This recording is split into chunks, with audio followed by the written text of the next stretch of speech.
After another day of Michael Henslick's murder trial, we now have a better idea of just how far investigators went to try and solve the Holly Cassano case. Cassano was found dead in her home in Mahomet in 2009. Now, if convicted, Michael Henslick could spend the rest of his life in prison. WCIA 3's Aaron Eads has more from court. Over nearly a decade of working the case, Champaign County Sheriff's Office investigators testified they took DNA swabs from more than 150 people, but only one of those DNA profiles led to an arrest. The jury was shown cigarette butts they say Henslick flicked away, which allowed them to build his profile.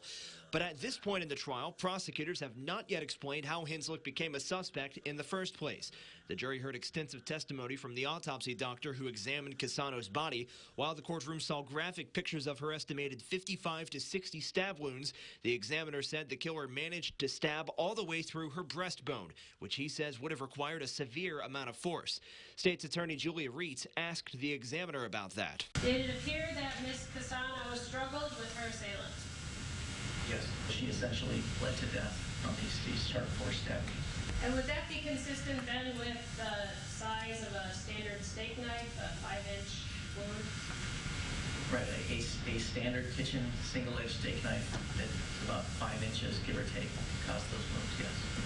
Reitz brought the steak knife up because yesterday she and her assistant showed pictures of a knife block from Cassano's kitchen that had some empty slots. In her opening statement, that's where she claimed Henslick got the murder weapon from.